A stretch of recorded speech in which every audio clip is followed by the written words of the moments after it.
Tiene su micrófono apagado, doctora. No le escuchamos. Listo. Ya. ¿Ya quedó? Ya se escucha. Ahora sí. Ahora sí me escuchan. Sí, ya. Ahora sí. ¿Cómo están? No Muy nos bien, invitó al doctora. festejo, doctora. Bien. Todo perfecto. Estuvo padrísimo el festejo. Lo que pasa es que no se pusieron bien de acuerdo ahí en el hospital. Bueno, sí se pusieron de acuerdo, pero resulta que los festejos del Día del Médico los hacen por servicios. Entonces festejas un día en el quirófano, otro día en la consulta, depende de lo que hagas en el hospital. A nosotros que operamos nos toca más padre porque te hacen la fiesta en el quirófano, te hacen la fiesta en la consulta externa, te hacen fiesta las asistentes médicas, las enfermeras. Y hoy hicieron fiesta las enfermeras de la consulta y las enfermeras del quirófano. Entonces fuimos a una y luego nos pasamos a la otra. Así les va a tocar a ustedes en un futuro. 26 de octubre. Listo. ¿Por qué se ven tan poquitos? ¿Y los demás o cómo? Valeria tiene problemas de internet y, bueno, estaba en la sesión hace ratito, pero la sacó. Nos escribió que tiene problemas de la sesión. Es de la única Es que se... no veo más que a Luis Manuel, a Giselle y a Valerie. Ay, aquí gigante se ve Brandon Rayón. Es que a lo mejor tiene la vista, hay una opción arribita de su pantalla, en la parte superior derecha, hay un cuadrito que dice vista y le puede dar en galería y ya le aparecemos todos. Ah, sale. Ah, muchas gracias. Sí. Listo, pasamos lista. Brandon, Presente. Luis Manuel, Presente, doctora. Valerie, Presente. Karina, Presente. Viridiana, Jessica, Presente. Brenda, Presente, doctora. Cintia, Presente, doctora. Cristian, Presente, doctora. Fernanda Giselle, Presente.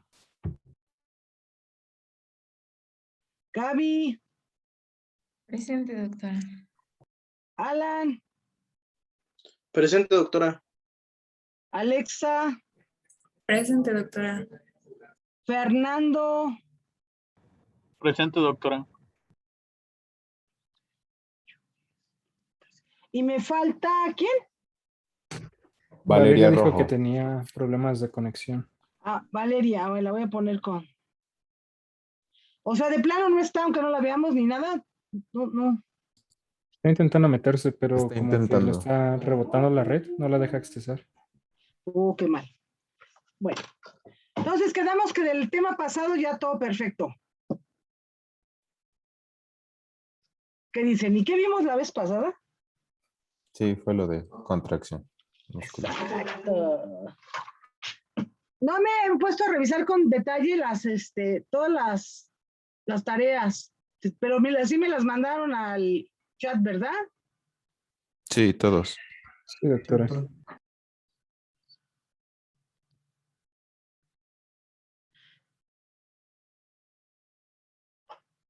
Ya están las 14, muy bien.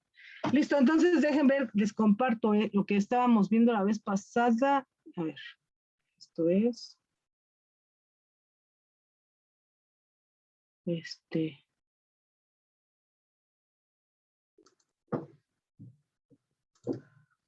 Así, ¿no? Así.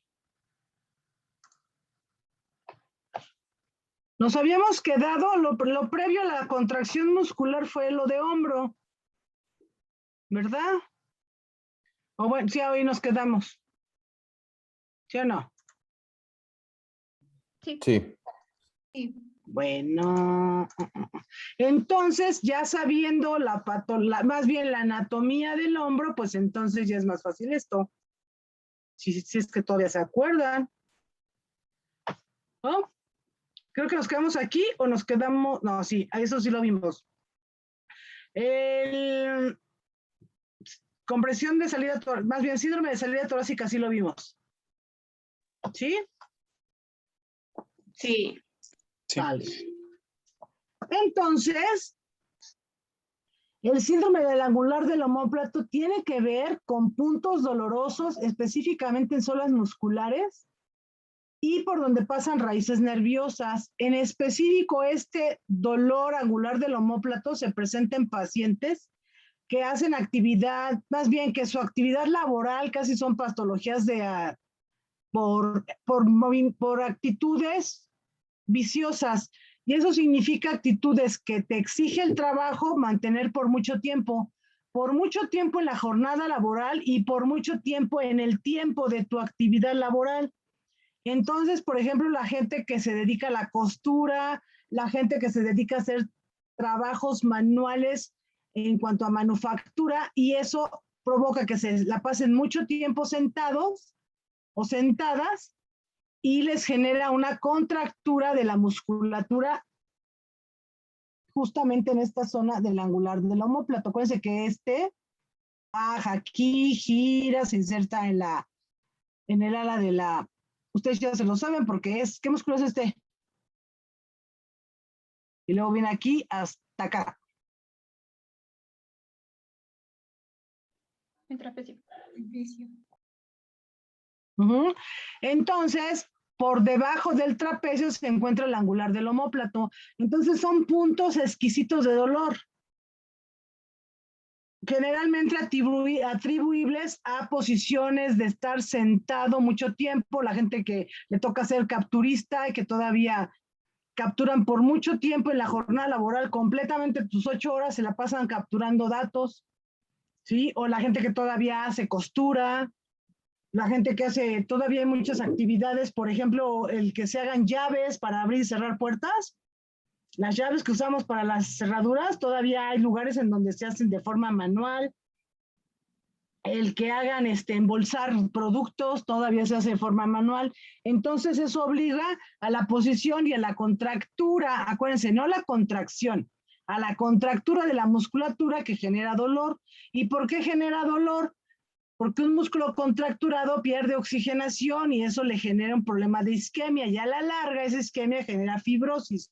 Y por otro lado, si hay raíces nerviosas que pasan entre las fibras musculares, también generan un problema de inflamación, una neuritis, y entonces es un dolor que es discapacitante para los pacientes. El manejo que se le da a esto de primera instancia, pues es un relajante muscular, puede ser el masaje, el calor local. Y si no cede, lo que hacemos es muchas veces, como en esta foto de la izquierda, es infiltrarlos. Los medicamentos que utilizamos habitualmente para infiltrar pacientes es de tipo esteroide. Usamos mucho la metilprednisolona. No la que viene en polvo, en ampolletas de 500 miligramos. Esas se utilizan para, por ejemplo, el choque medular o los pacientes con crisis asmáticas que ocupan muchas dosis, o más bien una dosis más allá de 100, 200 miligramos. Nosotros la metilprednisolona que usamos es líquida, vienen ampolletas de 80 miligramos. Entonces, generalmente lo que se usa para una infiltración son 40 miligramos de metilprednisolona y lo acompañamos de gilocaína. De preferencia, la gilocaína que se utiliza es sin epinefrina para evitar la vasoconstricción, porque si tenemos un músculo contracturado que de por sí tiene problemas de oxigenación y nosotros además inyectamos un medicamento que hace vasoconstricción, pues no va a dar ningún tipo de mejoría. Entonces lo mezclamos con gilocaína simple, ¿sí? Ahora, uno de los problemas muy, muy frecuente en la patología ortopédica son el síndrome doloroso del hombro. decir síndrome doloroso del hombro, estamos hablando de muchas patologías que tienen que ver con el hombro. ¿Quién me dice la definición de síndrome? Conjunto de...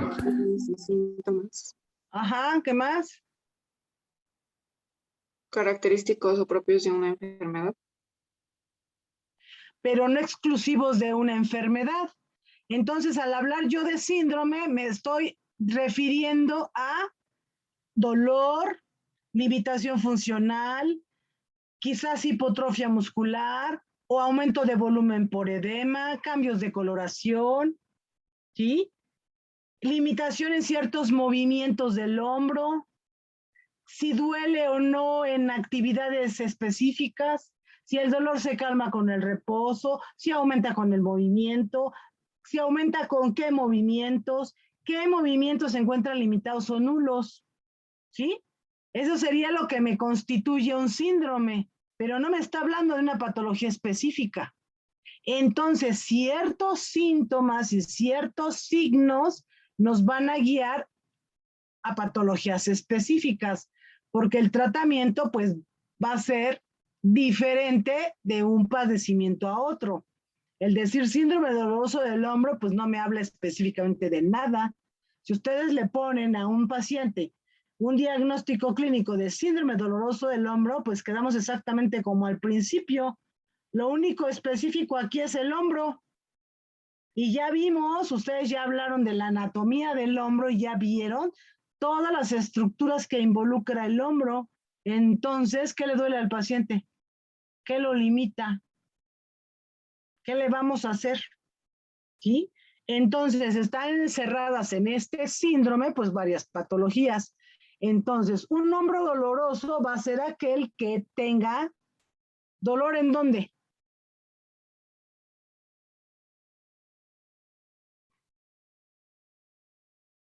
Donde, si yo te digo, el paciente tiene un dolor del hombro derecho, cuando tú te imaginas ese paciente con el dolor del hombro derecho, ¿dónde le duele? ¿Podría ser la articulación? ¿En cuál? Tiene 5, ¿eh? La, Acuérdate, el hombro tiene 5. la glenumeral. Listo. Y si te digo que tiene 5 y solo le puede doler la glenumeral, No. ¿ves? Entonces, yo tengo una articulación, una región compleja porque tiene 5 articulaciones. Ustedes ya lo estudiaron, ya lo vieron, ya lo expusieron. Entonces, el que el paciente tenga dolor del hombro, por supuesto que involucra alguna o algunas o todas de esas articulaciones. Por lo tanto, el dolor no nada más es en la puntita del acromion o en la bolita del deltoides o en que el paciente haga flexión o abducción o rotación, le puede doler la zona escapular, le puede doler la zona del trapecio, le puede doler la zona del esternocleidomastoideo, ¿o no? ¿No? Le puede doler la zona por donde está, donde se puede tocar la coracoides y también es el hombro, ¿sí? Le puede doler incluso la corredera bicipital y también sería el hombro. Entonces nosotros sí tenemos que tener los datos específicos de qué es lo que le duele al paciente para nosotros poder hacer un diagnóstico adecuado, porque decir le duele el hombro pues no nos dice mucho y al paciente pues no le dice nada porque pues al final le sigue doliendo, está limitado. Lo que el paciente desea es que se le ayude a aliviar ese dolor y mejorar la función. Y entonces, cuando nosotros tenemos patologías específicas del hombro, pues podemos tener la artrosis. Y la artrosis la vamos a poder tener en las articulaciones reales o falsas del hombro. ¿En qué articulaciones? Tenemos 5 articulaciones del hombro. Y si yo te digo artrosis del hombro, entonces, ¿qué articulaciones se van a ver afectadas por la artrosis?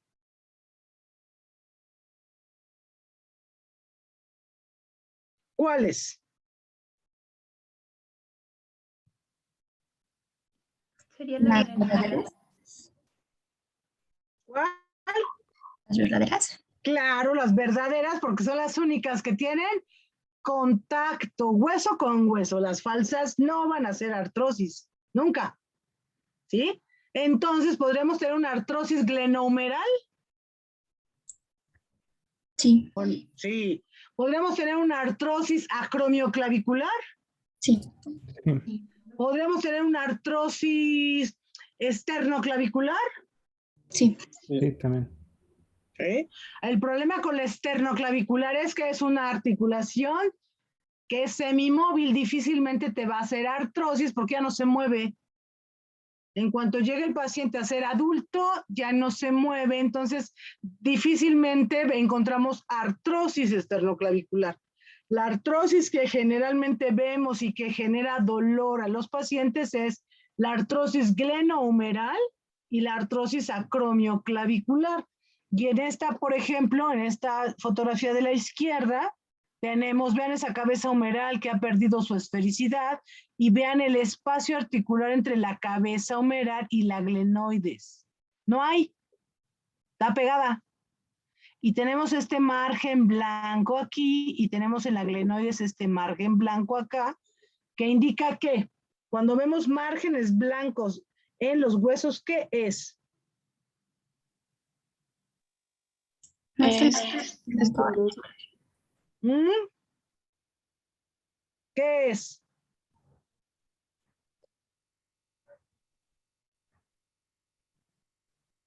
¿Es esclerosis? Esclerosis. ¿Y el hueso escleroso de qué habla? de envejecimiento.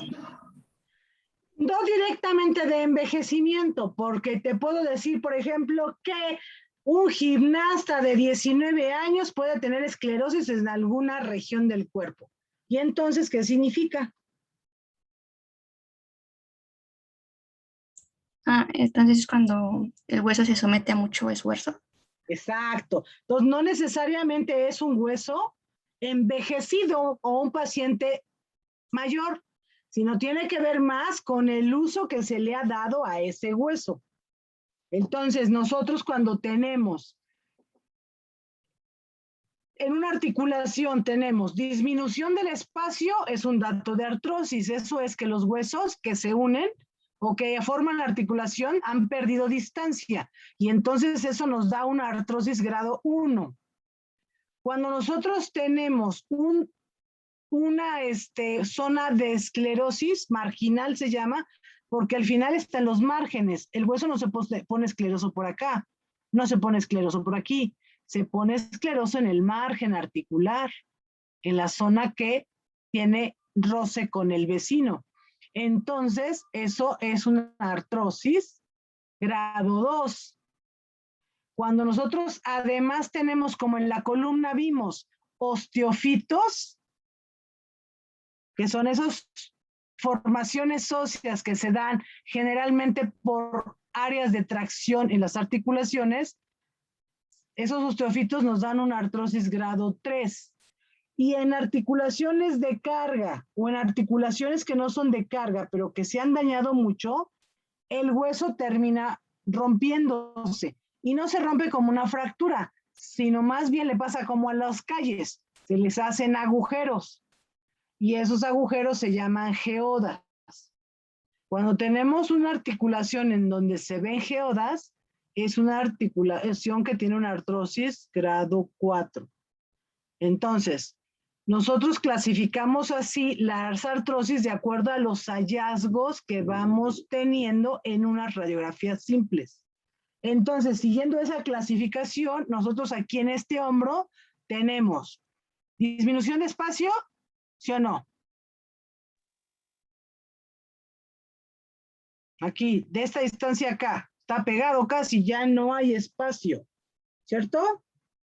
Sí. Entonces, eso es una artrosis grado 1, pero además tiene el margen escleroso. Mira aquí y mira aquí. Entonces, es una artrosis grado 2. 2, pero aparte tiene este piquito de aquí abajo que ahí no va, Una articulación sana no tiene este piquito. Y entonces eso es un osteofito. Por lo tanto, es una artrosis grado 3. 3. Y no veo geodas. Las geodas se verían como cuando en una fotografía te enseñan la luna. Y entonces la luna también tiene geodas. De hecho, por eso se llaman las geodas al hueso.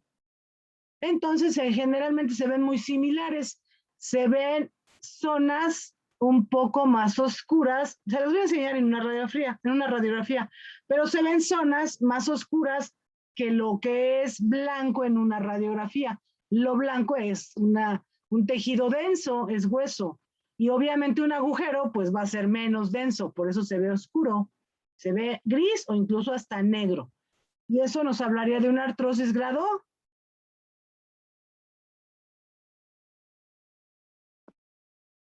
Exacto, grado 4. Entonces, este hombre en específico de esta fotografía tiene una artrosis grado 4.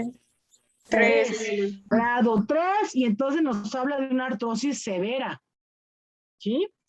Por lo tanto, eso es lo que vemos en la radiografía. Y ahora, clínicamente, ¿qué encontraremos? Ya vieron ustedes las movilizaciones más bien, los arcos de movilidad de un hombro sano.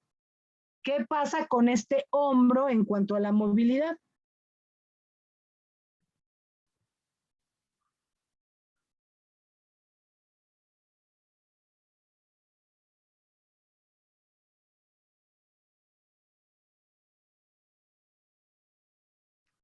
Dolor al hacer la abducción, aducción, flexión, extensión. Entonces, este hombro te va a generar dolor a los arcos de movilidad y todos. ¿Por qué? Porque la articulación más grande o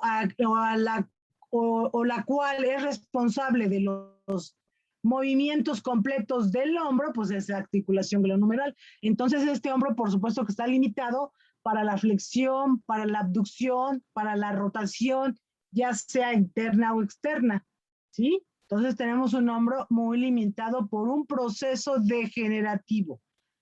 ¿Qué te puede ocasionar la artrosis del hombro? Puede ser una fractura y una secuela puede generarte una artrosis, o más bien la artrosis como secuela de la fractura. Te puede generar artrosis el que tengas, por ejemplo, una enfermedad de esas que hacen hemartrosis, que es cuando una articulación se llena de sangre, como la hemofilia.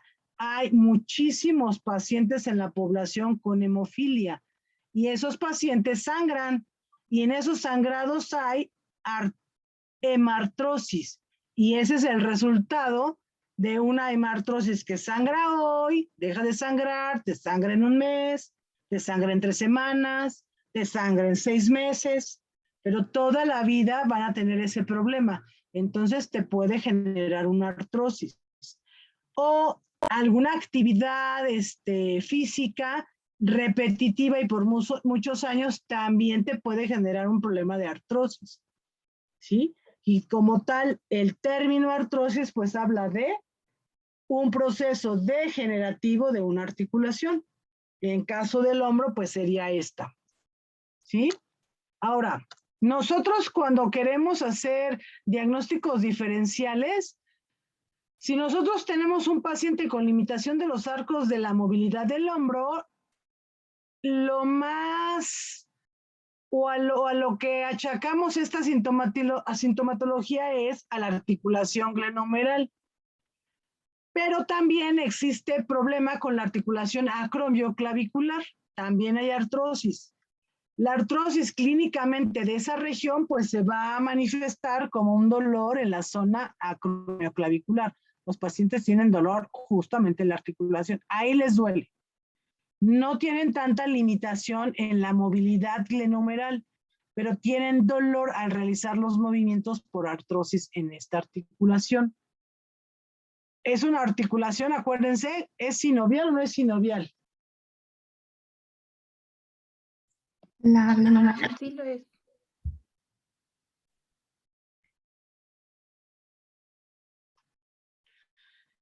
¿Es sinovial o no? Perdón. Sí, sí, es Si sinovial. es sinovial, entonces ¿se mueve o no se mueve? Mucho o poco nada. Mucho. Tiene una movilidad de rotación. El acromion como tal no tiene un movimiento continuo, pero la articulación se mueve porque la clavícula tiene cierta rotación. Entonces, si es una articulación que se mueve.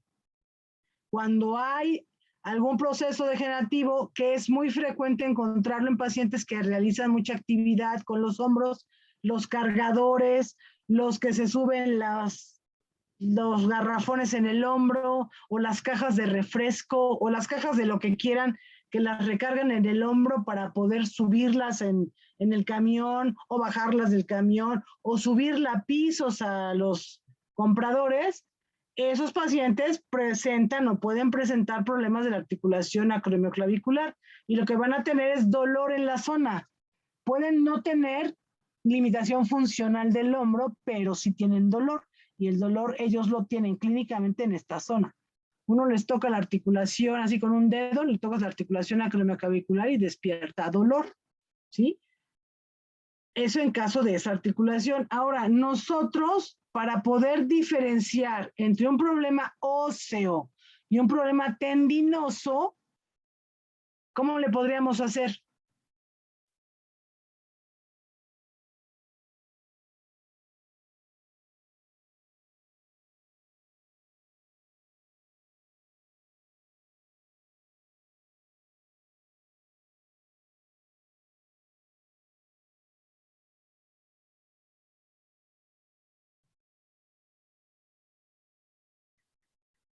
¿Cómo creen que debiéramos hacer el diagnóstico entre un problema óseo y un problema tendinoso, o alguna estructura blanda que tiene el hombro?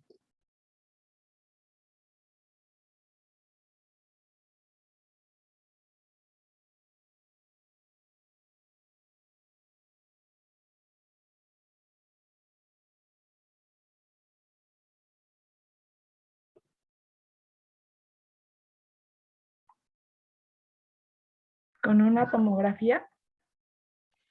Pues no te vayas tan lejos, una tomografía cuesta. Con una radiografía. ¿Cómo? Con una radiografía. Con una radiografía, tú ya tienes esta radiografía, pero con esa radiografía puedes hacer diagnósticos diferenciales.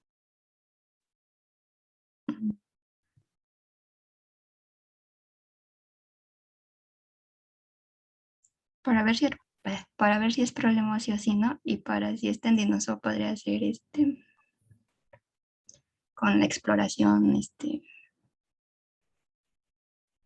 física del paciente. Exacto. Y entonces yo con la exploración física y buscando específicamente ciertos signos, puedo hacer diagnósticos diferenciales de un problema tendinoso, de un problema de bursa o de un problema óseo. Y claro que puedo complementar con una radiografía simple, ¿sí? Pero no al revés. No primero le pido el estudio y luego le exploro, sino primero interrogo, exploro e integro un diagnóstico clínico y después me apoyo de los auxiliares de diagnóstico para yo determinar qué es lo que tiene. Eso se los pregunto porque aquí ya tienen la placa. Ahí se ve que hay una artrosis glenomeral y también se ve una artrosis acromioclavicular. En este caso, esta paciente del lado derecho tiene la posición de tocarse la espalda con el brazo. Y esta es una maniobra que se utiliza para descartar o para determinar tendinitis del bicipital.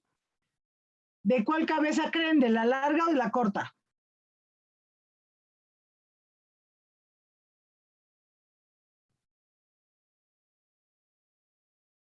Del largo, de la cabeza larga. De la cabeza larga. ¿Por qué de la cabeza larga?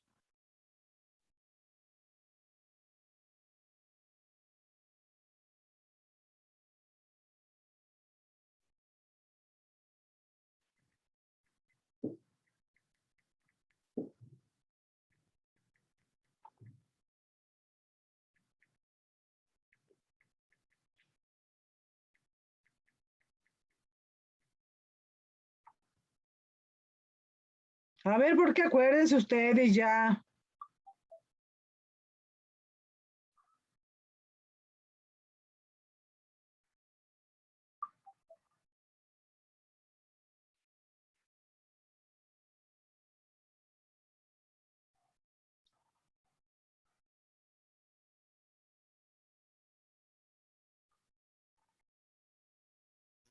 Por su origen, A ver, ¿cuál es el origen? lo de el tubérculo, ¿no? Supraglenoideo de la escápula. Ajá. Entonces, tenemos una cabeza larga que atraviesa toda la articulación del hombro hasta llegar a la glenoides. ¿Sale? Entonces, esa cabeza larga del bíceps, aunque sea un músculo supinador y con cierta flexión, nosotros podemos tener un problema de tendinitis del bicipital con dolor del hombro.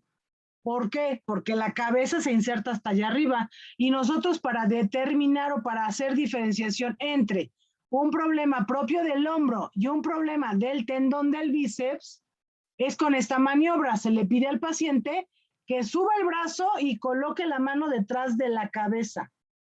Los pacientes con tendinitis bicipital no lo pueden hacer, les duele mucho. Y con eso podemos pensar que el problema que el paciente se aqueja del hombro no es realmente de la articulación del hombro, sino de un problema de tendinitis. ¿Sí? Otra, al paciente le podemos pedir que haga esto, que flexione el hombro y cruce su mano y se toque el hombro contralateral. Los pacientes con tendinitis bicipital no pueden. Si no llega el brazo, les duele mucho. Entonces, clínicamente, podemos hacer esa diferenciación entre tendinitis o un problema de la articulación propiamente. ¿Sí? Aquí está, la maniobra es la misma que esta, pero de la paciente de espaldas. Ahora, otra cosa es que el paciente tenga un problema de tendinitis, pero que el tendón afectado no sea en la parte proximal como en la inserción de la escápula, sino que el problema sea abajo en la zona de la inserción distal. Y nosotros le pedimos al paciente que haga qué función tiene el bíceps. ¿Con qué función o con qué movimiento le podemos ver al paciente y que haga contracción del bíceps? Flexión del brazo.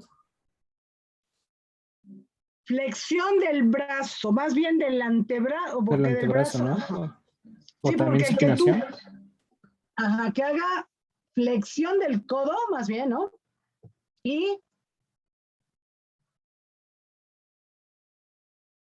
qué más? Para que haga completa la función del bíceps. Supinación. Supinación. Entonces nosotros le pedimos al paciente que haga supinación. Con la supinación contrae el bíceps. Si nosotros ponemos una traba, o sea, le limitamos con un brazo o con la mano, le limitamos que haga supinación, entonces va a presentar dolor al realizarla. Si además de eso nosotros tocamos la zona de inserción distal del bíceps, que es en donde se inserta distalmente el bíceps. ¿En la apófisis coracoides? No. Ah, no, En la perdón, tuberosidad radial. Ajá. Exacto, en la tuberosidad, ya se llama tuberosidad bicipital del radio. Entonces, tenemos que poner un dedo en la zona de inserción distal, pedirle al paciente que haga supinación y nosotros limitarla. Y si el paciente tiene dolor o no puede hacer la supinación contra resistencia, ese paciente tiene una tendinitis bicipital, pero no de la zona próxima, sino de la zona distal. Y esa maniobra se llama de Jergenson. Esta maniobra se llama de Jergenson. ¿Sí? Entonces, clínicamente con eso podemos determinar una tendinitis bicipital, ya sea en la inserción distal o en la zona proximal de su origen. ¿Sí? Es muy sencillo, la cosa es pues saberlo y estarlo haciendo muchas veces para que uno tenga esa sensibilidad de encontrar los signos. Estos son signos específicos, ¿sí? Ahora, dejen antes de irnos a esa, nosotros también tenemos que determinar, por ejemplo, los problemas de bursitis. Todas las articulaciones, acuérdense, todas las regiones y todas las zonas de inserción tendinosa y todas las salientes óseas van a tener bursas de protección para evitar que las zonas expuestas del hueso, de cualquier hueso, tengan traumatismos por roce o incluso por contusión. Como los nudillos tienen sus bursas, las rodillas, los maleolos, los codos, ¿sí? Donde nos sentamos, los isquiones tienen bursas y esas bursas pues sirven de protección, pero también se llegan a inflamar y además de inflamarse pueden verse presionadas y eso ocasionar dolor. La articulación del hombro tiene más bien es muy lábil o es muy frecuente que tenga bursitis subacromial. La bursitis subacromial, por supuesto que está por abajo del acromion, aquí, ¿sí? ¿Por qué? Porque aquí tenemos el músculo supraespinoso que se inserta acá en el troquíter y entonces aquí da vuelta y se inserta por allá en la escápula. Esa zona tiene una bursa y esa bursa, pues la función que tiene es de protección del tendón del supraespinoso que pasa por aquí. ¿Sí? Acuérdense que les decía que el acromion es un techo que forma el puente donde pasa o donde se desliza el supraespinoso. Arriba del supraespinoso hay una bursa y esa bursa se llama subacromial. Cuando el hombro se trabaja mucho en movilización continua de flexión, de abducción o de rotaciones, la bursa se puede inflamar. Y al inflamarse, pues, ¿qué le pasa a alguna estructura cuando se inflama? ¿Comprime? No, ¿qué le pasa? Algo que se inflama, ¿cómo se pone? ¿Rojo? No, Va a bueno, rojo, provocar pero limitación de ¿cómo los se pone? movimientos. Perdón. Algo que se ¿Rígido? inflama, ¿cómo se pone? ¿Rígido? ¿Rígido? Bueno, rígido porque te duele y no lo mueves, pero normalmente algo que se inflama, ¿cómo está? ¿Por qué dice uno que está inflamado? Aumenta su capacidad. Porque está caliente. Porque está gordo, ¿no? Cuando tú ves una zona de tumor, si está blandito y duele, está caliente, está rojo, dices inflamación, ¿no? Pero las bursas, cuando se inflaman, pues difícilmente vemos si están rojas o calientes porque están muy profundas y no las tocamos. Pero en el caso del hombro, la bursa subacromial que está aquí, a la hora de que se inflama, porque este techo puede tener en ciertos movimientos del hombro alguna disminución del espacio y generar que la bursa se roce con el hueso, con el acromion. Y al rozarse, pues como toda estructura blanda, llora. Y entonces ese líquido pues genera el aumento de volumen y este espacio no crece. Este espacio es un espacio fijo. Y si la bursa se pone gorda, pues ya no cabe. Y al no caber, se empieza a rozar y a rozar y a rozar en cada abducción. Y entonces el paciente empieza con dolor a la abducción. Y entonces uno dice, pues puedes tener un problema del mango de los rotadores. Porque tiene dolor a la abducción. ¿Sí? Entonces, ¿cómo hacemos diferenciación entre una bursitis y una tendinitis del supraespinoso? Si los dos cuadros duelen en la zona del hombro, uno les toca y les toca aquí, duele. Y la abducción, al abrir el brazo, les duele. Entonces, el hacer el diagnóstico diferencial podría ser un poco complicado porque no sabes si es solo la bursa o incluso una tendinitis o las dos cosas. ¿Cómo creen que se hace el diagnóstico diferencial entre una bursitis subacromial y una tendinitis del supraespinoso?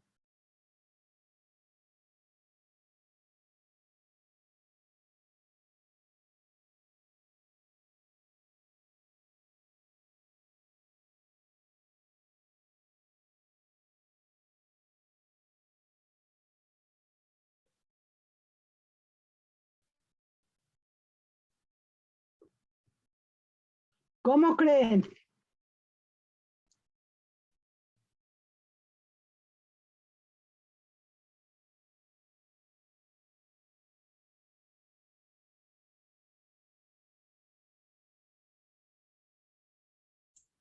Pues, la tendinitis sería con la maniobra que ya mencionó y la bursitis, como usted lo mencionó, no sé si se observa en la radiografía, que dijo que se ve como que engorda.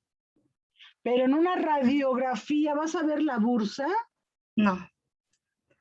Ella No se ve la bursa. Acuérdate que la radiografía solo vemos hueso. hueso. O bueno, podemos ver más cosas. Ya ven que les había enseñado que ves metal, ves si es que hay aire, pues cómo se ve el aire. Pero generalmente lo que nos importa en una radiografía o para lo que pedimos es para ver estructuras densas, estructuras que sí se vean. Entonces, en una radiografía no vas a ver la bursa, no vas a ver los tendones, solo vas a ver el hueso. Es una tomografía. Entonces, ¿cómo hago diferenciación entre una tendinitis, una tendinitis del supraespinoso y una bursitis subacromial?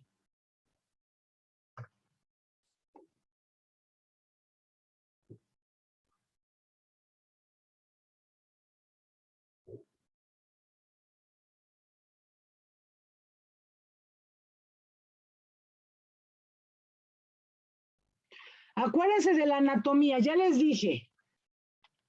La disposición de los músculos del mango rotador, los 4 músculos, todos tienen una posición o pasan o se insertan todos en la cabeza humeral o cerca de la cabeza humeral.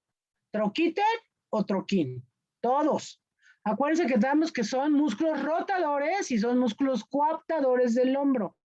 Específicamente el supraespinoso tiene una función. Entonces, si yo quiero explorar el supraespinoso, ¿qué debo hacer con el paciente? ¿Qué movimientos le debo de explorar? ¿Qué arcos de movilidad le debo de explorar? La abducción. La abducción. Toda la abducción, media abducción, o cómo voy a explorar el supraespinoso. Por media abducción. ¿Cuántos grados de abducción nos da el hombro normalmente? ¿De 70 a 90 grados? No, Habíamos dicho que eran 180.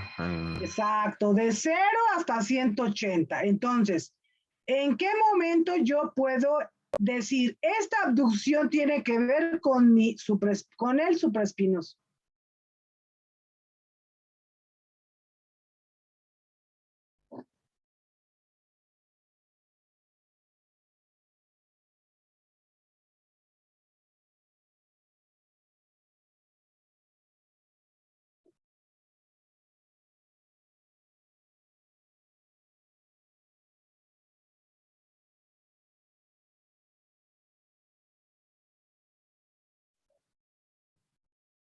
A ver.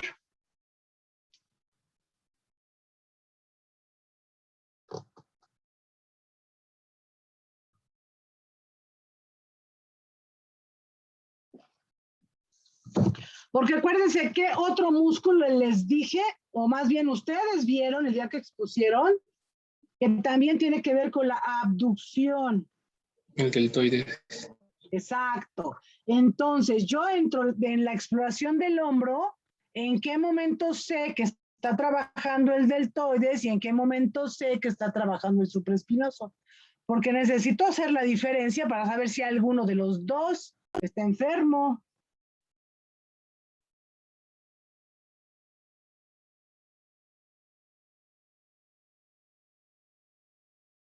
Podría ser por los grados de elevación. Ajá, perfecto. Ahora dime cuáles y cuáles son. ¿A quién le tocan unos y a quién le tocan los otros? El supraespinoso tiene hasta 180 grados y el deltoides como por 60 grados.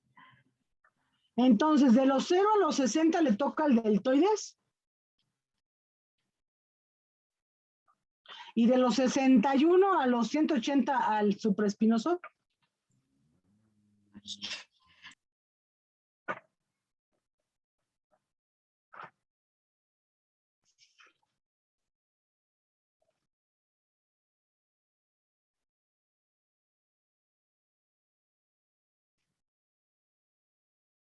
Podría decirse que sí, los primeros grados le pertenecen al deltoides. Entonces, un paciente que tiene inicio de la abducción posible, entonces es el deltoides el que está trabajando.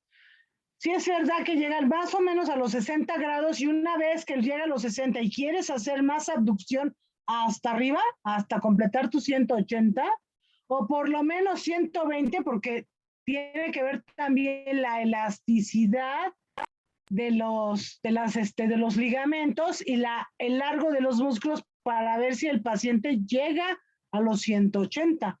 Hay pacientes que no llegan y no porque estén enfermos, sino porque la falta de ejercicio hace que sus articulaciones no completen los grados de movilidad. ¿Y eso cómo lo sabemos? ¿Cómo decimos? Ese paciente así las usa, no le exijas más. ¿Cómo sabemos eso?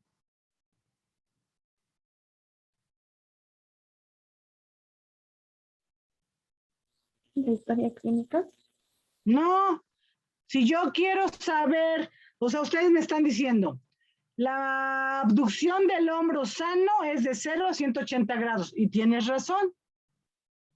Pero tengo un paciente que tiene de 0 a 120 grados, y te digo, está bien así. ¿Por qué? Porque tenemos que tomar en cuenta el tipo de movimiento que logra hacer cada paciente.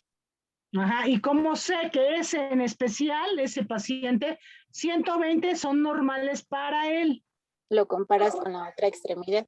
Exacto, entonces si los dos hombros llegan a 120, no le exijas más, así los usa. Esos son los arcos de movilidad que ese paciente maneja. No le puedo exigir más por la edad, por la inactividad física, por muchas razones. ¿Sí? Entonces, si yo quiero hacer una diferenciación entre el deltoides o el supraespinoso en cuanto a la abducción, va a depender de los grados de abducción que presente el paciente. Correcto. Ahora, si yo quiero hacer diferenciación entre la tendinitis y una bursitis, ¿qué creen que haya o qué signos o qué datos clínicos encontraría yo para decir, esto es una bursitis? No, esto sí es una tendinitis. Por el tipo de movimiento. Pues la abducción es abducción, o sea, no. Pero digo que en la bursitis se encontraba más limitación al realizar la rotación. Con la bursitis, la bursa, la disposición o la posición de la bursa está aquí encima. Acuérdense que esto no es plano, esto es un techo.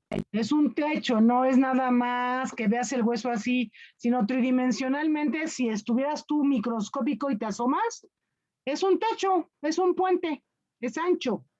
Entonces la bursa está ahí.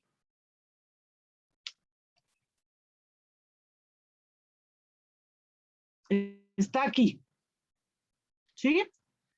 Por arriba del tendón del supraespinoso. Entonces, si nosotros queremos hacer diferenciación de uno u otro, por supuesto que vamos a explorar los arcos de movilidad, específicamente en la abducción de ese hombro. Si el paciente los logra completamente, entonces tenemos un tendón sano. Pero si el paciente presenta dolor al hacer la abducción del hombro, pero es posible e incluso completa, pero hay dolor, ese es un dato que nos habla de que el tendón no es el problema, que puede ser una bursa. Y la otra es,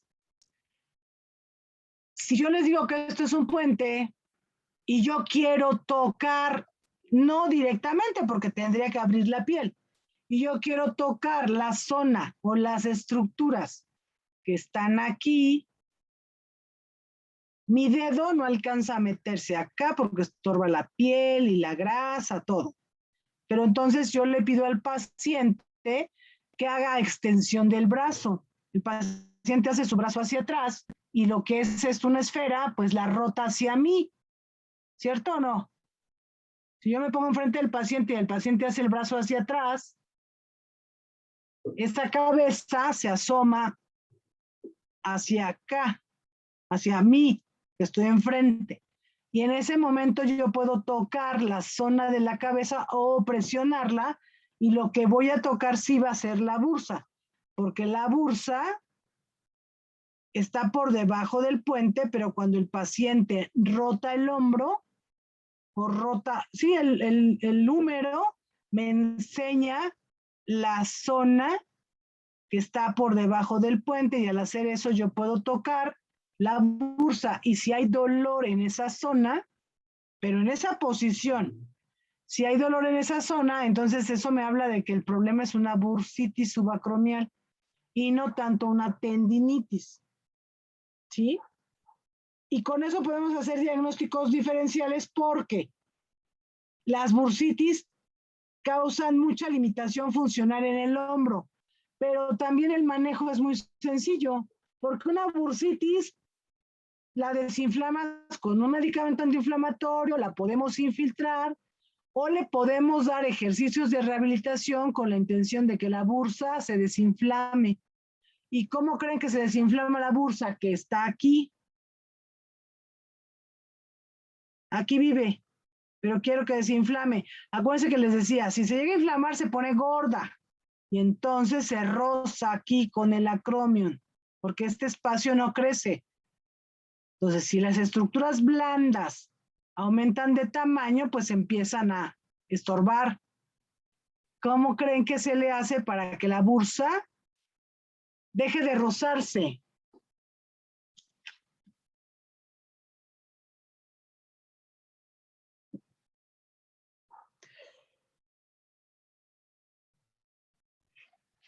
Pues la limitación del movimiento. O sea, le pongo un cabestrillo y ¿cuántos días? Bueno, de inicio sería pues la limitación del movimiento y pues pues sí, desinflamar. ¿A ustedes les ha pasado, lo han hecho cuando, o no sé, alguien, o que se jalan un dedo o dos dedos, los jalan, o sea, a la hora de que jalan uno de sus dedos de la mano, ¿qué pasa con la articulación?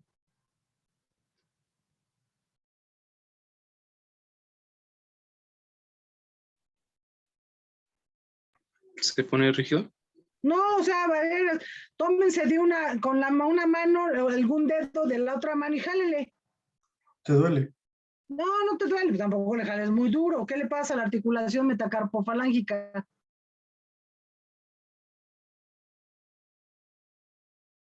A ver, háganlo.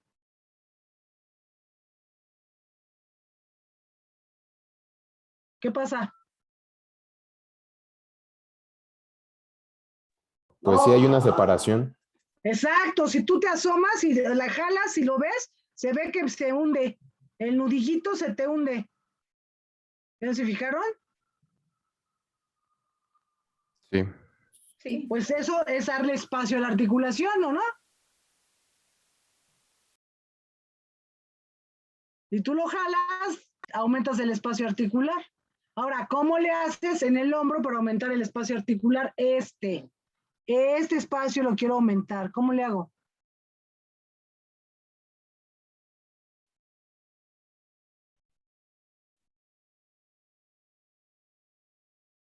Es el mismo mecanismo, ¿eh?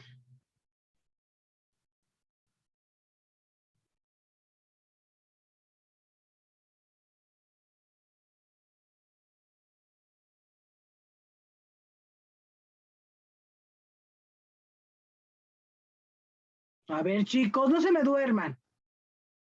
Si ya vieron cómo se le hace para darle espacio articular a un nudillo de la mano, ¿cómo le hacen en el hombro? Jalando el brazo. Pues jalando el brazo, claro que jalando el brazo. Pero está difícil que tú te quedes con el paciente para su rehabilitación en su casa, jalándole el brazo mientras el paciente espera a que se desinflame su bursa. Entonces, ¿qué le dices que haga?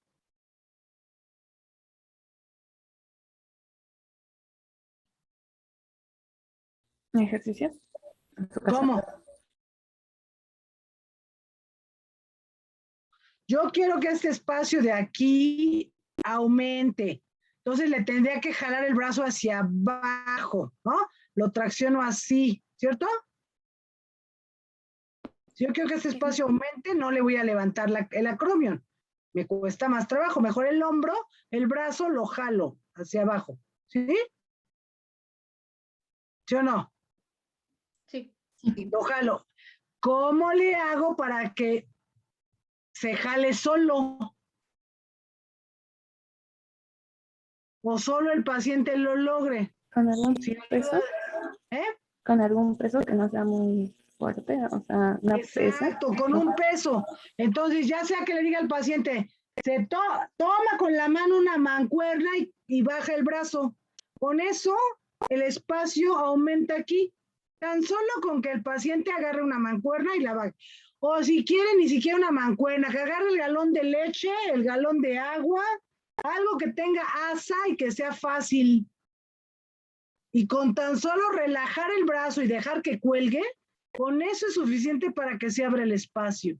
Y ya con el espacio abierto ya puedo hacer movimientos, puedo hacerse, se llaman ejercicios pendulares, puedo hacer movimientos de circunducción hacia abajo, puedo hacer movimientos de flexión, extensión, de abducción y aducción para que el espacio que yo ya distendí, que yo aumenté porque el paciente tiene la pesa en la mano, haga que la bursa se desinflame porque muevo el brazo y la bursa, si empieza a hacer alguna brida que empiece a pegarse hacia arriba, se empieza a separar y empieza a liberarse. Y como le estoy dando espacio, la bursa se desinflama, ya no está apachurrada, ya le estoy dando el espacio para que poco a poco desinflame. Y dentro de los ejercicios de terapia física que se le dan al paciente, tiene que ver con el aumento del espacio subacromial con peso en la mano.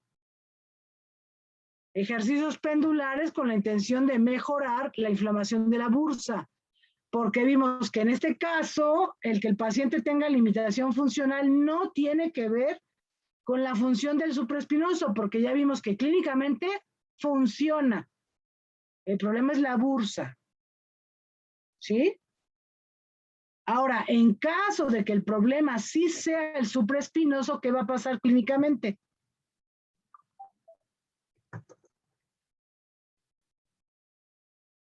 Pues va a reducir el dolor, ¿no?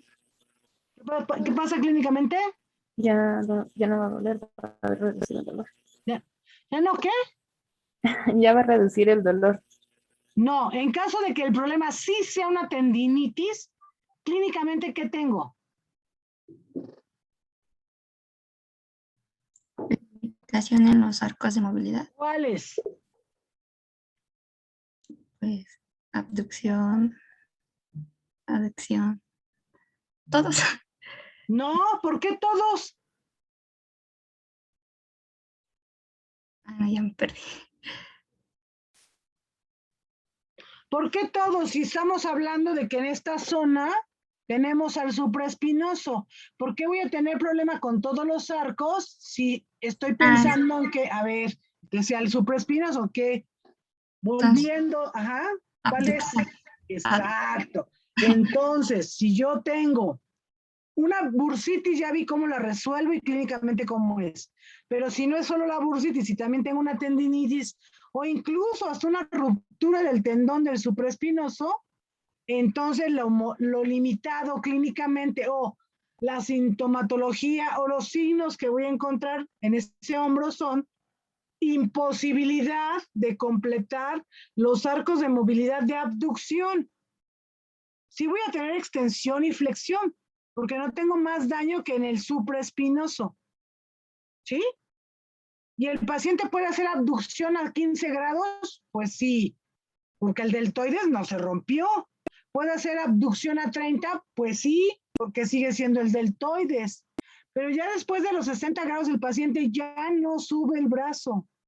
Y si yo se lo subo pasivamente y se lo suelto, se le va a caer. Porque el supraespinoso no me está manteniendo la posición. ¿Sí? Porque está roto o está desgarrado o incluso pudiera solo estar inflamado. Pero entonces lo que tengo ahí es una limitación de la abducción. Y con eso hago diferencia entre una bursitis, una tendinitis del bicipital y integro un diagnóstico de tendinitis o probable ruptura del supraespinoso. ¿Sí? ¿Sí está claro? Sí, doctora. Segurísimo.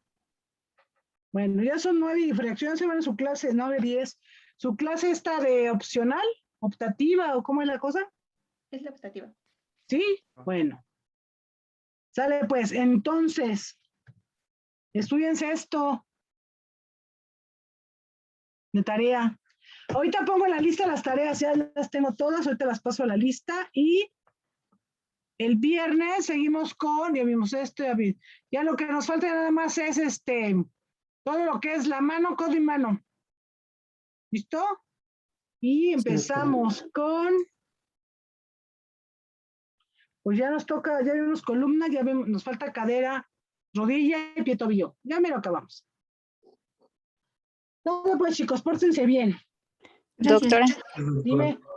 disculpe, es que no estaba al inicio de la clase porque no me podía conectar, entonces no sé si me Sí, puso Valeria. falta. Sí. No, te puse, Ah, no ok. se puede conectar. Bueno, Pues ya, sí, gracias. dale. Muy bien. Dale, chicos. Gracias, doctora. Hasta el Hasta viernes. luego, doctora. Oh, Gracias. doctora, gracias. Gracias, doctora. Hasta luego. Bye. Hasta luego. Hola.